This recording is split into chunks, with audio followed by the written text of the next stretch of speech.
आपने इंसानों की तो एक से बढ़कर एक दावत देखी होगी, लेकिन कभी आपने कुत्तों की दावत के बारे में सुना है? शायद नहीं। आज हम आपको बताते हैं कि एक ऐसी जगह जहां कुत्तों को पत्तल डालकर खीर, पूड़ी और बूंदी भरपेट खिलाई जाती है। देखिए दतिया से हमारी ये खास रिपोर्ट। कभी देखी है आपने कुत्तों की दावत जहां खीर, पूड़ी और बूंदी खिलाई जाती है? कुत्तों की दावत पर खर्च होता है 25,000। पूर्व सरपंच देते हैं कुत्तों को दावत। कुत्तों की वफादारी से रामजी लाल हैं प्रभावित। देवलारी गांव के ग्रामीण भी करते हैं सराहना।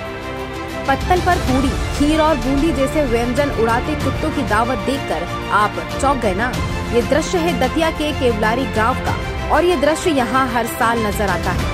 केवलारी गांव पंचायत में पूर्व सरपंच रामजी लाल अहिरवार कुत्तों की वफादारी से इतने प्रभावित हुए हैं कि उन्होंने ये निर्णय लिया है कि कुत्तों को हर साल दावत खिलाएंगे। 6 साल पूर्व कुत्तों को देखकर रामजी लाल के मन में ये विचार आया कि कुत्ता कितना वफादार प्राणी है। एक रोटी डाल दो तो पूरे दिन घर के बाहर बैठकर घर की रखवाली करता रहता है, लेकिन कभी कोई कुत्तों को भरपेट रोटी नहीं डालता। क्यों ना कुत्तों को भी एक दिन बढ़िया दावत खिलाई जाए। बस अपने विचार को मृत्यु रूप दिया और तय किया कि साल में एक दिन केवल केवलारी ही नहीं, आसपास के ग्रामों के कुत्तों को भी भरपूर बढ़िया भोजन खिलाएंगे। तब से रामजी लाल हर साल कुत्तों को पत्तल डालकर खीर, पूड़ी, बूंदी जैसे स्वादिष्ट व्यंजनों की दावत खिलाते हैं। कुत्तों की दावत पर हर साल वे 20 से 25,000 रुपए खर्च कर देते हैं। केवलारी ग्राम के ग्रामीण भी रामजी लाल की दावत की सराहना करते हैं कि आज के समय में कोई ऐसा भी शख्स है जो जानवरों पर न केवल दया दिखाता है बल्कि खुले दिल से खर्च भी करता है। पैसे कमाने और पैसे के लिए दूसरों का गला काटने में भी परहेज न करने वाले आज के दौर में रामजी लाल जैसे इंसान मिलना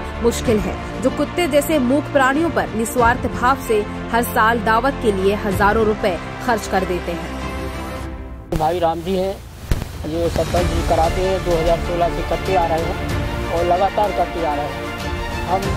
हमारी ये भावना है कि हम इनको अपनी आत्मा में इनको दुखी नहीं रहने देंगे, इसलिए हम इनको पकवान से हलवा, पूरी जो भी हमारे पास है मिठाइयाँ इनके लिए हम खिलाते हैं और पत्तल के बच्चे पर उससे इनको खिलाते हैं, इनको इनकी आत्मा शांत करते हैं। वो ऐसा है कि जैसे मान लो कि परस्वार्थी है, मतलब एक दूसरे के मौका चुकाते हैं तो इनकी आत्मा पूरी भोजन हो जाता है, तो इनकी आत्मा से जो है उनकी दुआ न मिलती है हमको कि जिनकी आत्मा पूर्ण भोजन मिलते हैं।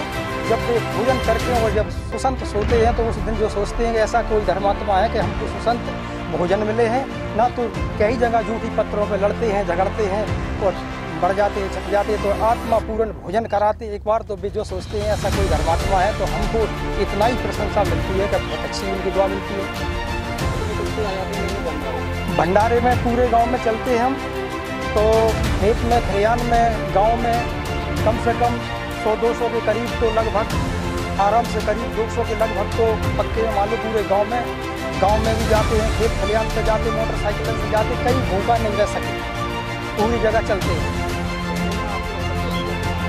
जो अपने आप में जैसे हम सो रहे थे, सोने में रात में एकदम महसूस हुई कि इनको भोजन कराओ एक बार तो कुछ आत्मा में सब तसल्ली मिलेगी, शांति मिलेगी, जो महसूस हुई हमें। तो हमने सवेरे वहाँ कही भी थी गांव में कि साहब हमने ये हंसवानी सी हो रही अंदर हृदय में कि ऐसा हम करने लगे, तो बहुत लोगों ने सपोर्ट करो, वो नहीं करो तो बहुत अच्छे धर्म को काम